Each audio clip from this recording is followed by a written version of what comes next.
Welcome to the Gay Buddhist Forum, where teachers from all schools of Buddhism offer their perspectives on the Dharma and its application in modern times, especially for LGBTQI audiences.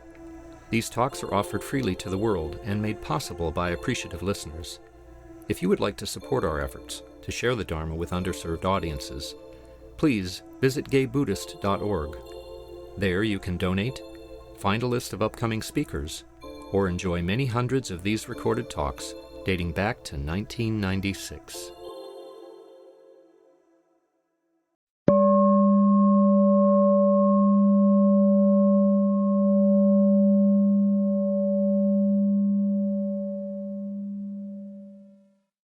So let's do introductions. I'll start. I'm Henry. I'm Brad. I'm Bill. Stephen. Jerry. Ron. Jim. Jeff. Clint. Bob. Danny. Bob. I'm Richard. Richard also. My name's Cass. Sarah. George. And I'm Laura. Thank you. And online we also have Christian, Michael, Tom, John, Tyler, Tom, Frisco, Michael, Giddis, and Harley. So at this point, I have the pleasure to introduce Laura. Ryuko Laura Burges, a lay and trusted Dharma teacher in the Soto Zen tradition, teaches classes, lectures, and leads retreats in Northern California. She received monastic training at Tassajara Zen Mountain Center. Laura co-founded the Saga in Recovery program at the San Francisco Zen Center and is the abiding teacher at Lenox House Meditation Group in Oakland. Shambhala Publications offers her Buddhist children's books, Buddhist Stories for Kids, and Zen for Kids. Her most recent book, From Shambhala, is The Zen Way of Recovery, an illuminated path out of the darkness of addiction. Laura lives in San Francisco, and now we will hear from Laura. Thank you, Henry. Welcome, everyone. Welcome. And welcome to those of you at home. Wonderful to have you with us. I'm always so happy to be here. This just feels to me like a Buddhist oasis in the middle of the city. And it's a pleasure to be with you people in particular. But can we just talk about the elephant in the room for a moment? You probably heard of this Chinese curse. Well, I looked into it, and actually it's probably from England. And the curse is, may you live in interesting times. And the times we're living in are way, way too interesting. It can be really overwhelming, a source of destabilization and dismay, confusion. You know, we never know what's going to happen next, but especially now, we don't know what's going to happen next. And it feels to me like our country's walking back from some of our greatest progressive accomplishments. So I want to share with you a quote from Howard Zinn, who of course wrote The People's History of the United States. And this quote has given me quite a bit of comfort and stability at such a destabilizing time. Howard Zinn says, "To be hopeful in bad times is not just foolishly romantic. It is based on the fact that human history is a history not only of cruelty, but also of compassion, sacrifice, courage, and kindness. What we choose to emphasize in this complex history will determine our lives. If we see only the worst, it destroys our capacity to do something. If we remember those times and places, and there are so many, where people have behaved magnificently, this gives us the energy to act, and at least the possibility of sending this spinning top of a world in a different direction. And if we do act in however small a way, we don't have to wait for some grand utopian future. The future is an infinite succession of presents, and to live now as we think human beings should live in defiance of all that is bad around us, is in itself a marvelous victory. Howard Zinn.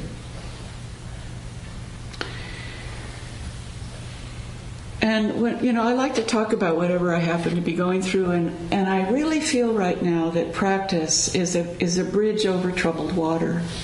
I'm going to call this talk a bridge over troubled water. Of course we wonder, what can we do about these horrible problems and the insanity and hatred that abound? But we can practice, and we can be a light in that darkness.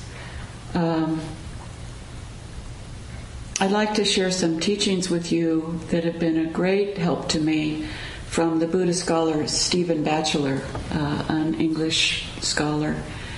I'm a practitioner but not a scholar, so I'm very grateful to those people who are.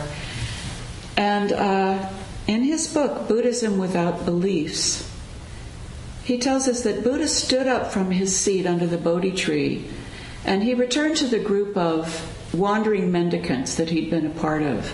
This was after his great awakening, when he saw the morning star. And he began a life of teaching. And his first talk was about the Four Noble Truths. And I've talked about these in the past. I'm sure other teachers who've come here have talked about the Four Noble Truths. This is the insight that he had upon awakening. And I want to share with you a wonderful interpretation of these truths through the lens of Buddhism Without Beliefs. The Buddha stated these truths very succinctly, but over the millennia, according to Stephen Batchelor, his awakening is often characterized as a mystical experience, a moment of transcendent realization that is way out of the ballpark for most of us. Rather than, as Stephen Batchelor sees these truths, the interwoven complex of truths suggested by Buddha's experience. And the reason I want to talk about this particular interpretation of the Four Noble Truths is it's a challenge for us to act in these troubled times. These Four Noble Truths have kind of hardened into four propositions of fact to be believed. Life is suffering. The cause of suffering is desire. There's an end to suffering, and the end to suffering is found in the Noble Eightfold Path. I'm not sure why Batchelor uses the word anguish rather than suffering. I've heard different translations of dukkha is the Sanskrit word, but it's a very evocative word, really, anguish. And instead of those truths carved in stone, Batchelor states that the Buddha suggested that we understand anguish. This is an action, to understand anguish, to let go of its origins, to realize its cessation, and to cultivate the path. This is a much more dynamic and active interpretation of those truths. And Batchelor says that in failing to make this distinction, remembering that Buddha offered us four ennobling truths to be acted on, rather than a list of things to believe in, we miss the mark. And this is what really attracted me to Buddhism in the first place, when I heard Buddhist practice is an experiment, it's a laboratory. And the Buddha always encouraged people to try these things out for yourself and see how they work in your own life. He didn't say you must believe in this. Batchelor suggesting that Dharma practice involves actively engaging in these truths and penetrating them through our own experience, and then by taking action. Batchelor says that the Buddha was not a mystic. He was just, he didn't feel that he had laid claim to an esoteric truth that wasn't available to the rest of us, that could only be revealed to the privileged. I like this phrase of Batchelor's. Buddha had awakened from the sleep of existential confusion. Buddha had awakened from the sleep of existential confusion. When I was in high school, I came across the existentialists, and I read Jean-Paul Sartre's book, Nausea.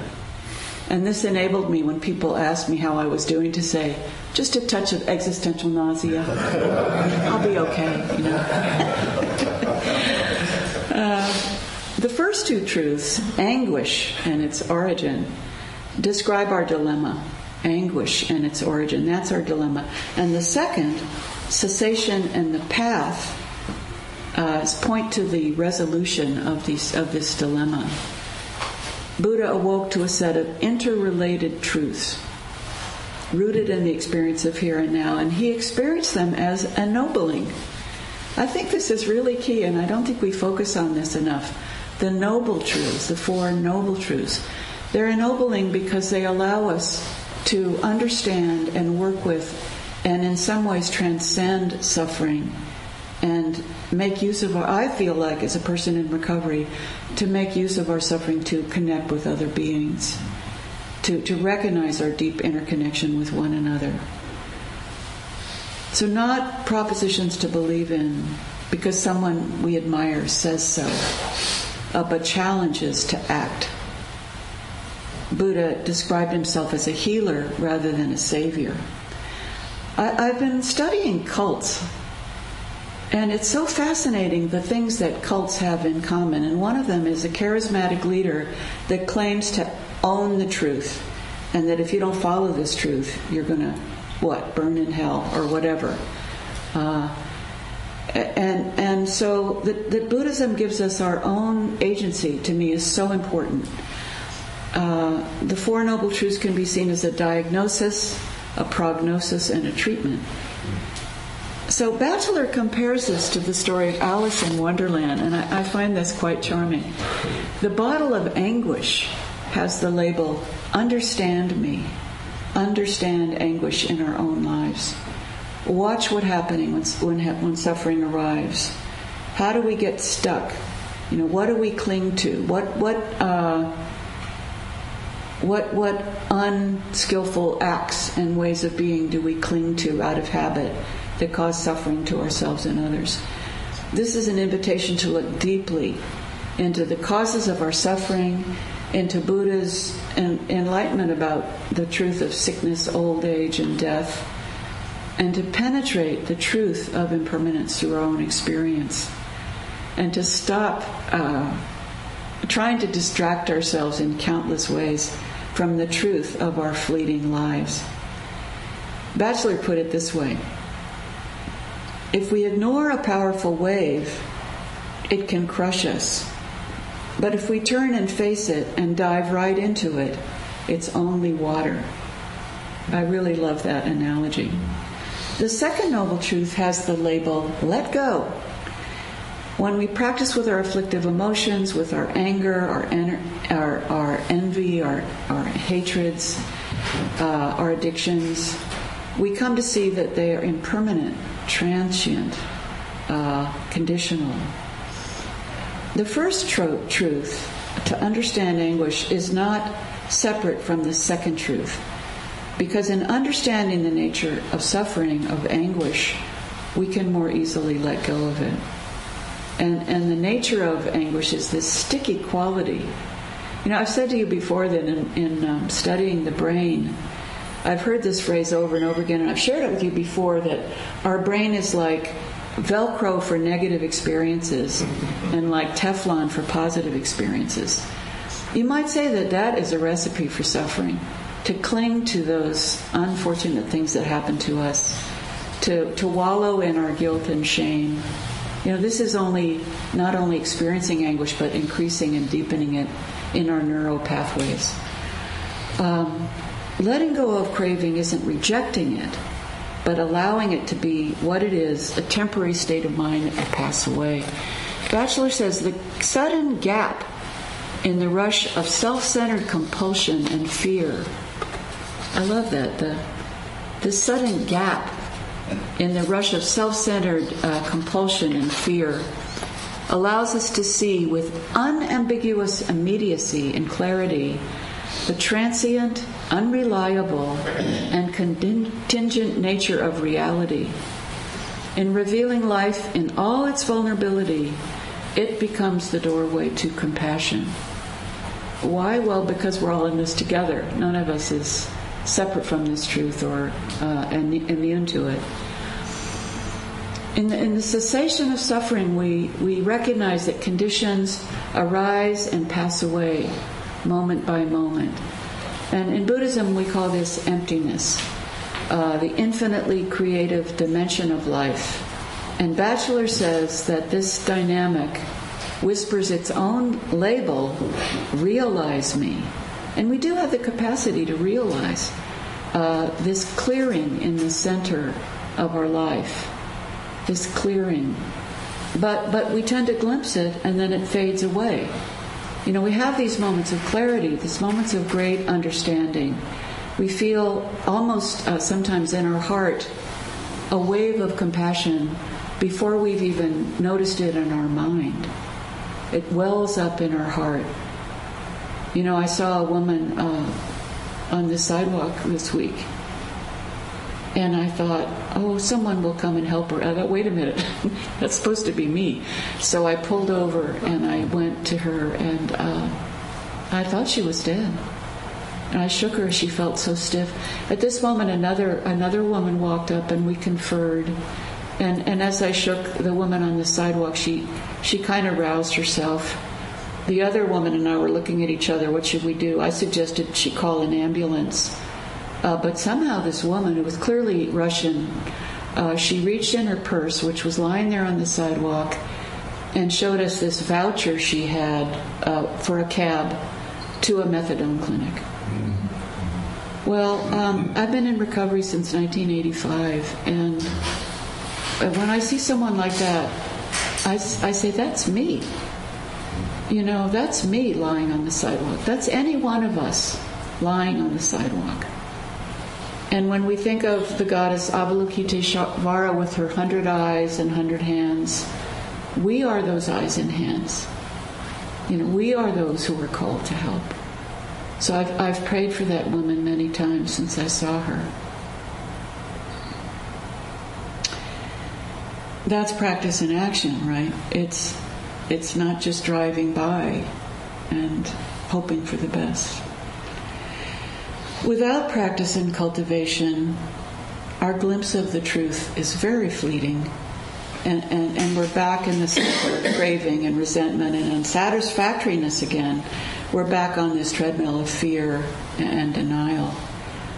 So it's only by opening the bottle of practice, the bottle labeled Cultivate Me.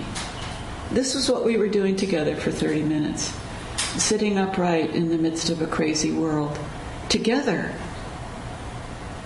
you know, to encourage and inspire one another.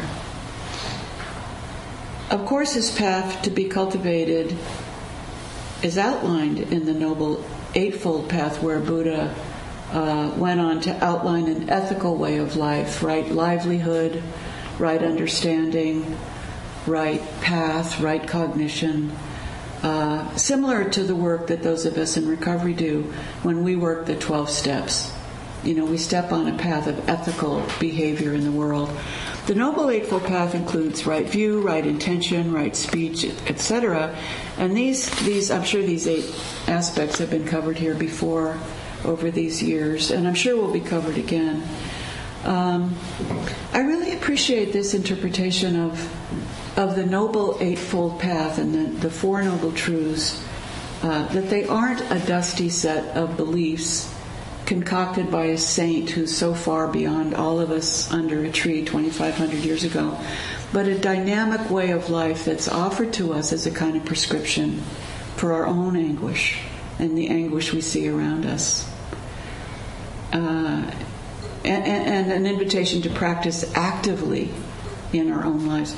Awakening is no longer seen as something to attain in the distant future when we're good enough. Because it's not a thing, but a process, and this process is the path itself. Understanding our own anguish and the anguish of the world, which is so apparent now, matures into letting go of it. Letting go cultivates in realization realization leads to cultivation of the path. And letting go doesn't mean we don't care anymore. It means we're letting go of that over which we have no control and turning towards the things we do have some agency over. So these are not separate activities, but describe the process of awakening itself. In 12-step work, and I think some of you are involved in that, we recognize that our obsessive craving and our habitual indulgence in it causes great suffering to ourselves and other people. I'm using Batchelor's template right now. So we recognize that. And we recognize, then we have this glimmer of hope that there's something that we can do about it. We align ourselves with the wisdom of those who've gone before us. And then we take up a course of action, what we call the steps, in fellowship with others. And that leads us to this path of healing.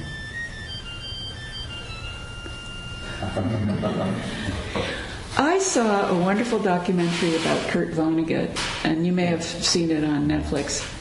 It was just incredible. And he was asked what he thought was the greatest contribution that America had made to the world. And Kurt Vonnegut said, well, as a lover of jazz, I want to say jazz. But actually, I have to say it's Alcoholics Anonymous. That warmed my heart. And I've been to these international conferences where 90 flags are on stage of the countries where the big book of Alcoholics Anonymous has arrived and been translated.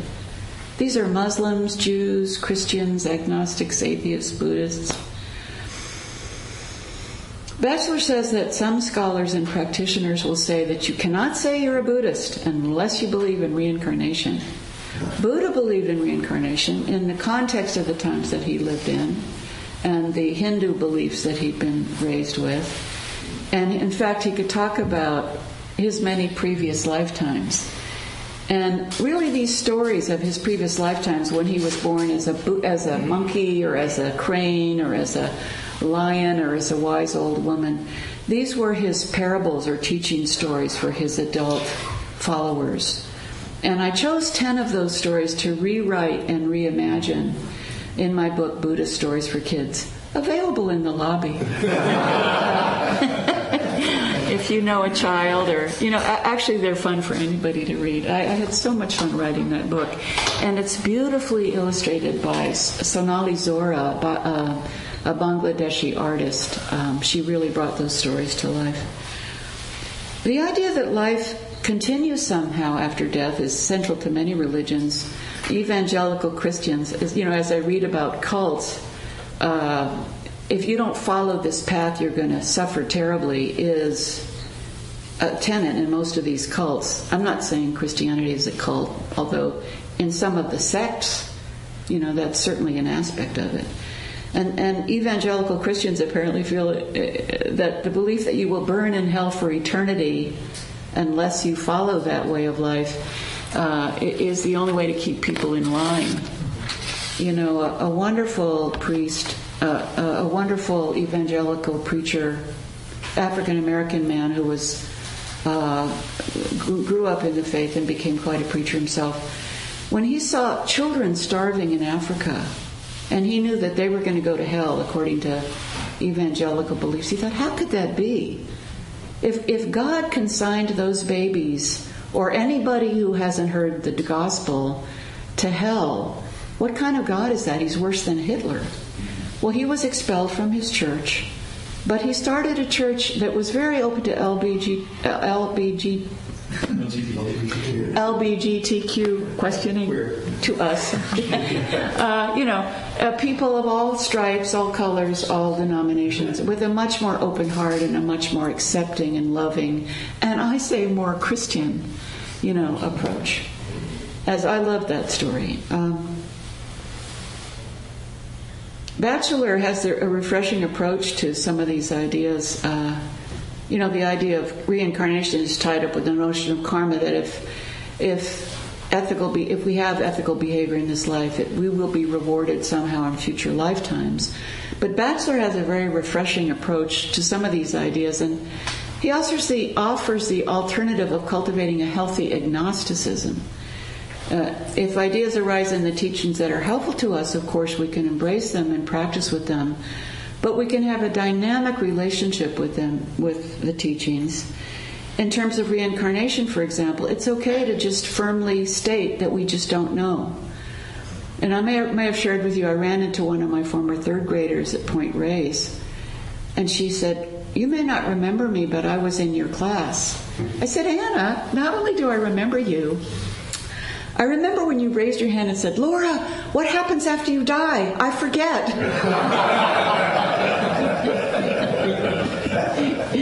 I loved that my third graders thought I had the answers to every question, great or small.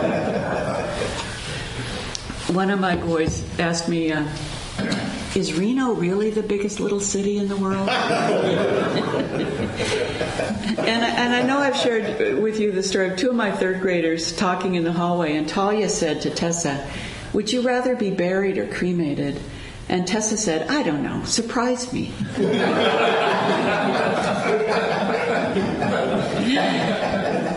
And I think we can have the same attitude about what happens when we die. I don't know, surprise me.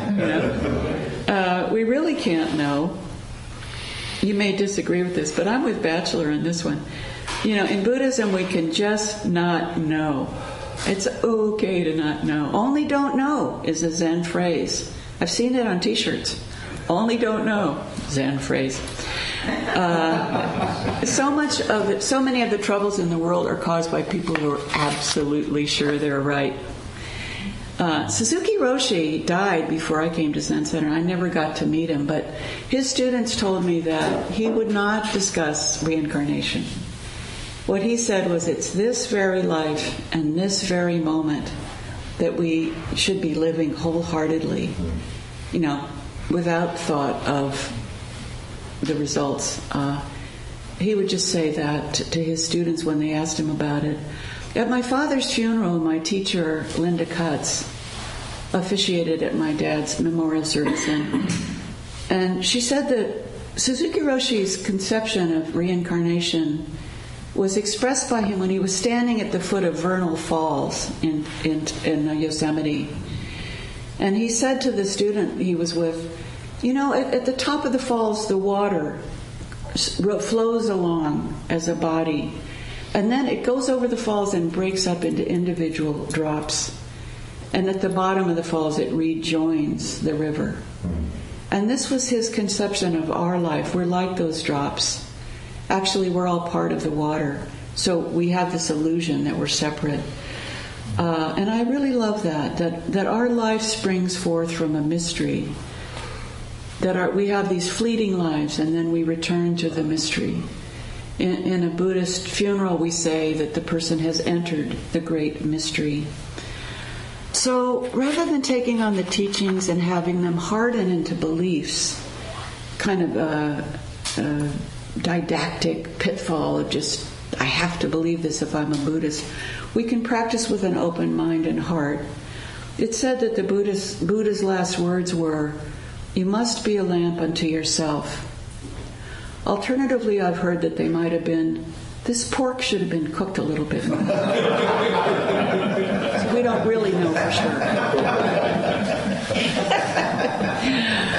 And our Zen ancestor Dogen said, take the backward step that turns the light and shines it inward. He was a poet. Take the backward step that turns the light and shines it inward. It's the inside job. In other words, each of us must find our own way, and luckily we have the great fortune to be able to do this within a sangha of those who are also engaged in this ongoing experience and experiment. Our spiritual friends who are there for us no matter what. I love your mission statement here at the Gay Buddhist Fellowship. As practicing Buddhists,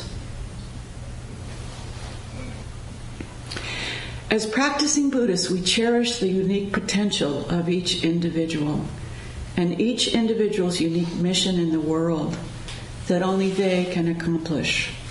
We believe that each person has the ability to contribute positive value to society in their own unique way. Batchelor also talks about various aspects of Buddhism and the way in which they've been interpreted and misinterpreted in the West. For one thing, and this is interesting, the term Buddhism was coined in the West in the 1800s. Before that time, it was called Dharma practice, a more appropriate term, according to Stephen Batchelor, where we actively practice with the teachings rather than freezing them. And this great truth of impermanence is always with us, the ebb and flow of life. A friend of mine said recently she couldn't think of a single thing that she liked about the convicted felon who's running for president on the Republican ticket. And I thought about that. I said, there's one thing I really love about him. He's mortal.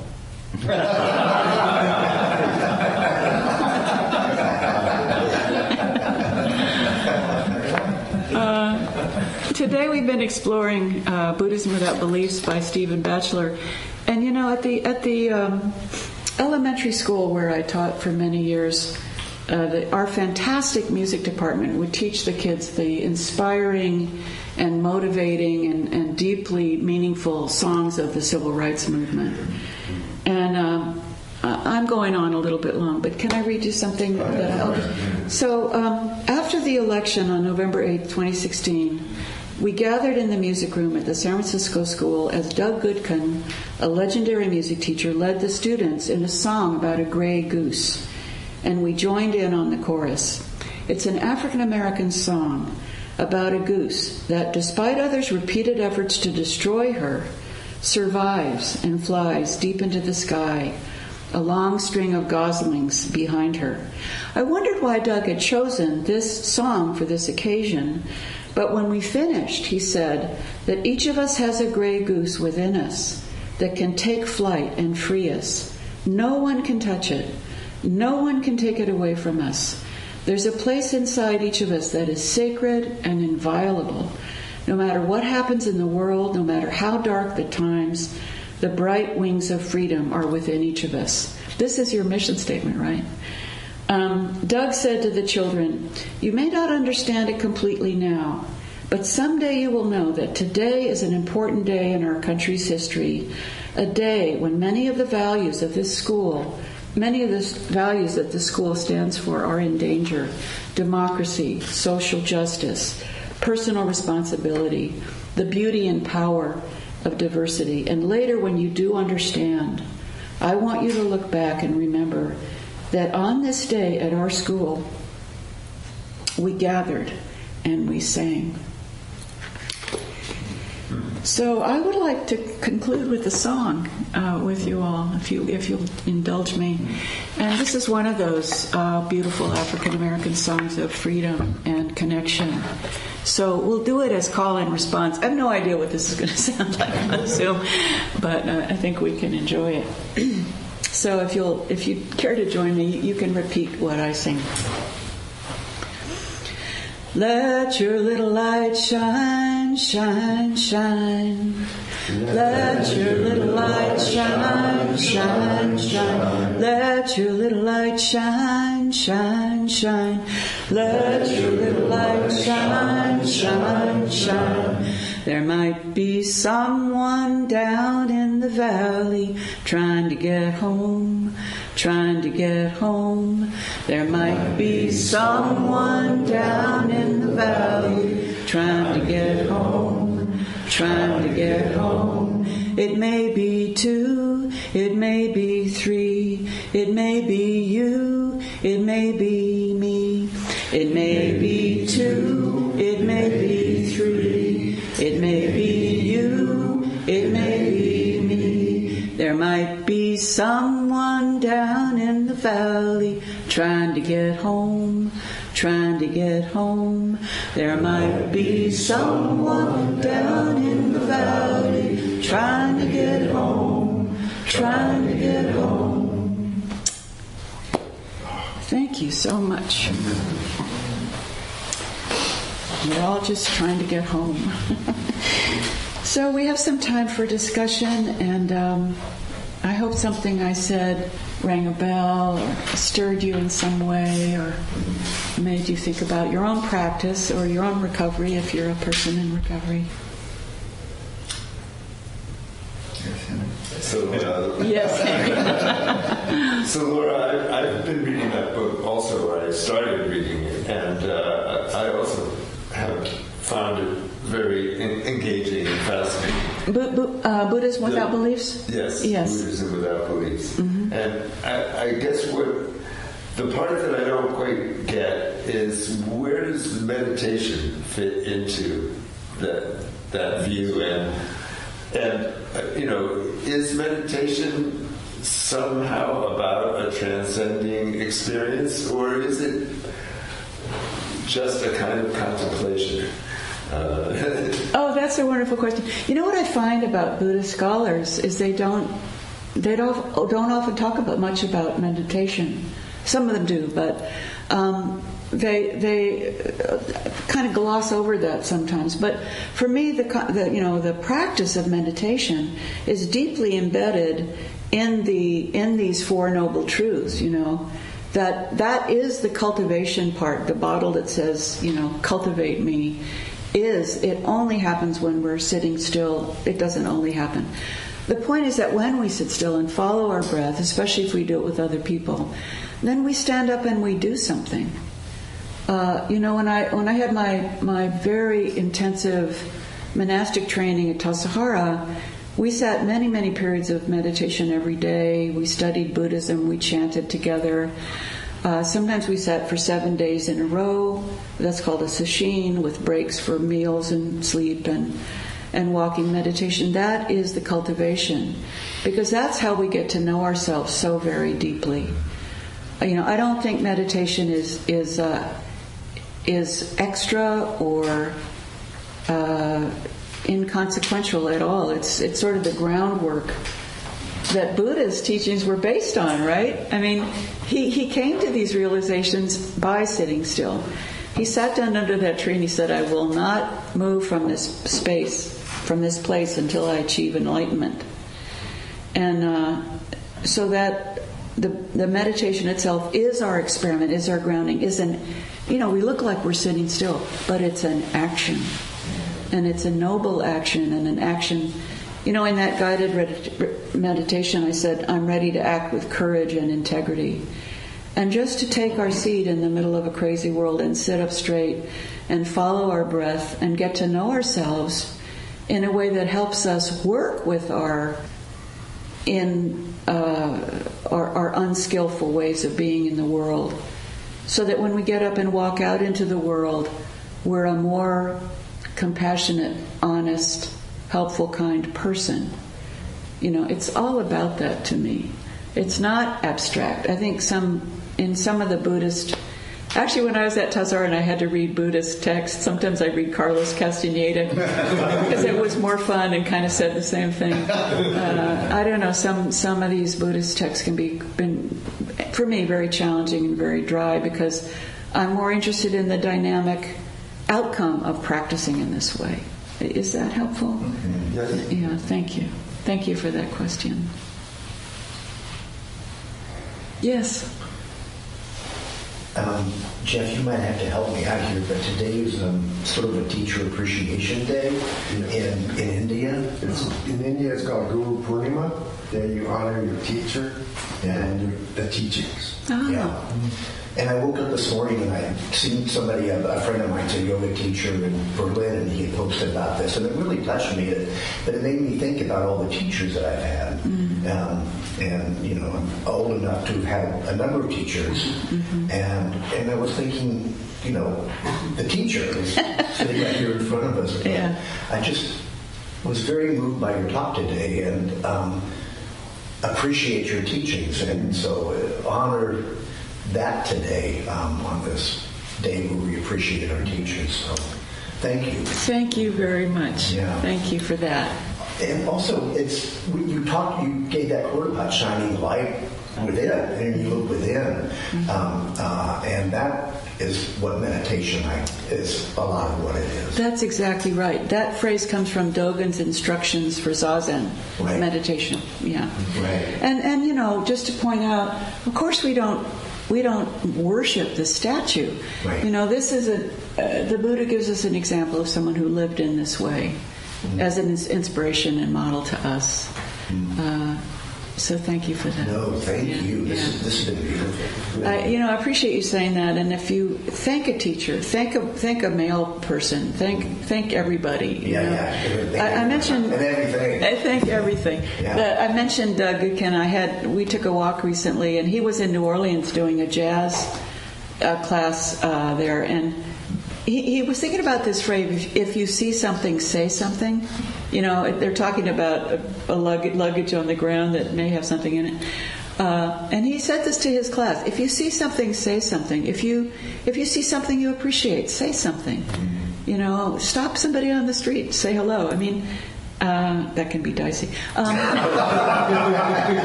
But, you know, if you see something you appreciate, say it, because it takes root in the other person's heart, and they feel seen and appreciated. And we don't do this often enough with the people we live with and love. And be specific, you know. Something about somebody you love that you treasure, that you might take for granted, that you could notice and say something about. If you see something, say something. Thank you for saying something. Jeff. You had your hand up. You are still. Oh, it was a wonderful talk as usual. Thank you, Laura. Thank you, I dragged my tired body out of bed to get here.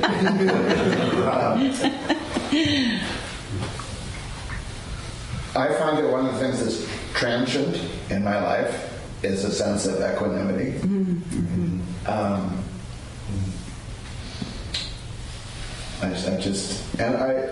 I have a long prayer list. I'm very generous, but I cannot say a prayer for Donald Trump. I don't know how to do that. I want him to die. That's my prayer that he fall. He's mortal. He's mortal. But not assassinated. Not assassinated. No, just in his sleep quietly. Maybe not. Maybe a little discomfort. I'm sorry. What you hear here, let it stay here. Stop the recording here. Anyway, I just find it a curious prohibition that I respect. I'm sorry, what's the prohibition? I mean, I cannot wish him well. Oh, yeah. And I know that's not an exalted understanding, but it's just, it happens. May I offer something Please. About that? Okay, so what do we learn from this person, you know? I think maybe one positive thing that comes out of it is that our own values, the things we love, the things we cherish, come forth so much more strongly against the backdrop of the hatred and dishonesty and violence and everything that person manifests and represents. That we feel so much more strongly about things we might have taken for granted. You know, the freedom of the press, freedom of speech, freedom of sexual orientation, freedom of reproductive freedom, all the freedoms that we enjoy, that enclave professes to also love freedom, but it's freedom at the expense of other people's freedom. So that's helpful, thank you. Okay, yeah. It's very, very troubling. You know, I think of the Bodhidharma doll that you hit it in Bodhidharma, you push the Bodhidharma doll and he bounces back up. And equanimity, when we're not in equanimity, we explore what that is, and then gradually we can come back to a sense of peace. But it doesn't work if we just stuff our feelings and pretend they're not there and pretend we're in equanimity. That doesn't really help. That's also helpful. Thank you. Jeff? Yeah, thank you for speaking to the elephant in the room. It's been so present to me lately, and I loved Stephen Batchelor's interpretation of the First Noble Truth. We all experience anguish. I used to have a hard time with the Four Noble Truths because it doesn't say suffering is the only thing. It says we all, to be born is to suffer. It doesn't say that joy is available, but it does offer the path, the Eightfold Path. And but I can feel that's the word anguish. Really, when you said it, I feel suddenly more connected to other people. Imagining, the parent in Gaza or something. Right now, I saw this morning, the Sunday morning show about how many children are being killed by snipers intentionally. So, I mean, I have appreciation for a great sense of time in India. They think in terms of hundreds of thousands of years, but you know, I've been having a lot of anguish. I know it happens in cycles. You know, the state of the world and the amount of suffering or anguish, but I appreciate it. It's a great talk. Thanks. Well, Jeff, you know, you mentioned something that's a wonderful practice in Tibetan practice. It's called Tonglen. That when we are in anguish, when we're not in equanimity, when we feel abandoned and betrayed, when we're lost in depression, you know, one thing we can do is stop and send our golden tendrils from our heart out in the world to touch every other person that feels that way right now. And you know, as a mother of a child who of course, all children grow up with difficulties. When I felt so lost and helpless, because your child has to suffer. They have to have their own suffering. You can't protect them from it. But when I would feel that anguish that a mother feels, you know, I would picture the Pieta in Rome with Jesus' adult body on Mary's lap, you know, and I would know that there are mothers, millions of mothers all over the world, and in Gaza especially right now, and Israel. You know, the Israeli people are not in favor of what's going on. There have been thousands of people taken to the streets. But that I can share that anguish and know this is part of our interconnection with one another. And I find that healing. You know, that we're not alone in our anguish, and we can somehow, when I feel that sense of opening my heart and sending those golden tendrils out, then I don't feel so alone. I don't feel so abandoned or helpless. So thank you for bringing that up. Oh boy, what a world. I think we have time. Is that okay? I think that's a good note. Could we just have one more? Yeah. Okay. Yeah, I just want, it's not a question, it's just, thank you for the song. I think I really appreciate that when music enters the room. And it reminds me that we lost this week a fantastic singer and teacher, Bernice Johnson Reagan of Sweet Honey and Wrong. Oh, I didn't know and that. Her music is constantly uplifting. So, yeah, I just wanted to acknowledge that. Thank you. I'll listen to them later. Thank you. And thank you, Henry, for your support today. Thank you. Question? Oh, no, not questions. Announcements. I have an announcement. The San Francisco Choral Society on August 10th is performing Mendelssohn's extraordinarily glorious, spectacular piece called Elijah, about Elijah and this encounter with Jezebel and the priest of Baal and various other moments, and it's just one of the strongest pieces of music out there. And if you like strong melody and great harmony and powerful singing, you'll get a kick out of it. It's quite a story, and complete with a fiery chariot. So anyway, that's Saturday, August 10th, and it will be great. I came to your Mozart's Requiem. Did It you was enjoy it? wonderful. It was so wonderful. Great. Yeah, thank you. Thank you. Yes, I just want to remind everyone, registration is open for our fall retreat, September 20th, 22nd, at the Land of Medicine Buddha, where Dave Rivera is our teacher.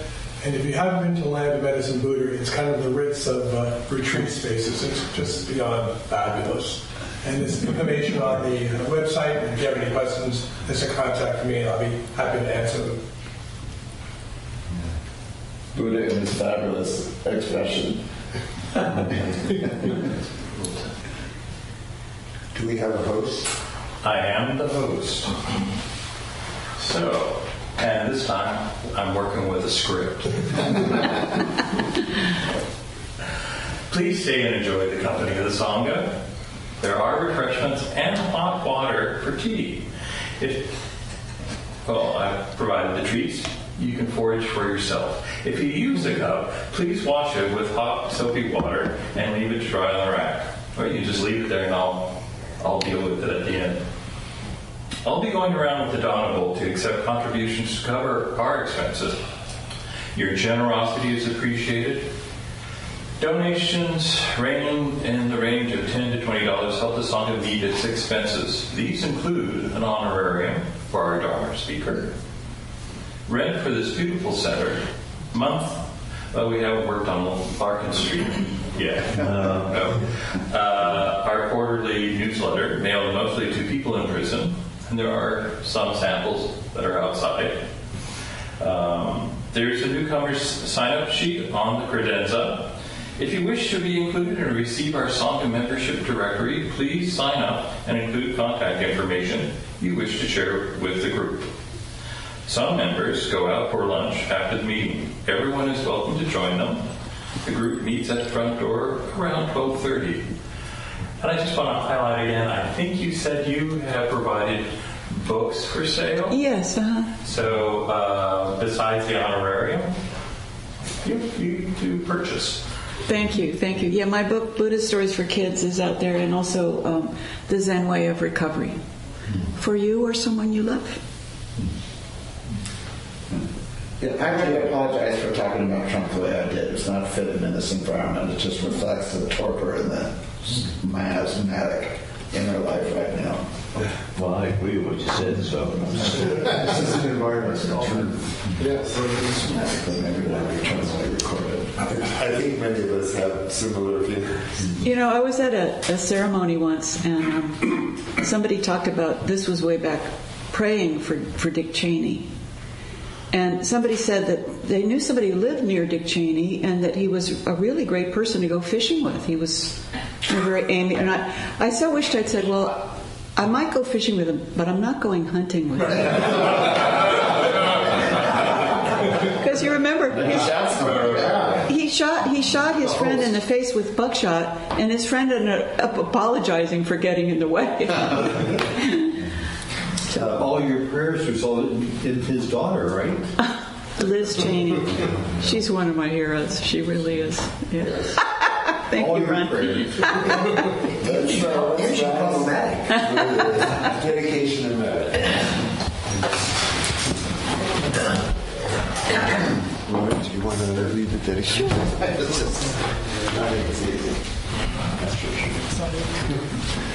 Well, deep breaths. We dedicate the merit of our practice to all beings in the 10 directions, past, present, and future. And we send golden tendrils out from our hearts to ease the suffering of the world. When we go out from here, may we find every opportunity to meet each being with an open heart. May all beings be happy. May they be joyous and live in safety. May we be happy, may we be joyous, and live in safety.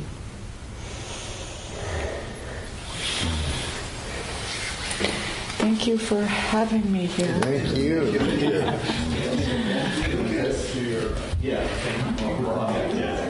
I have.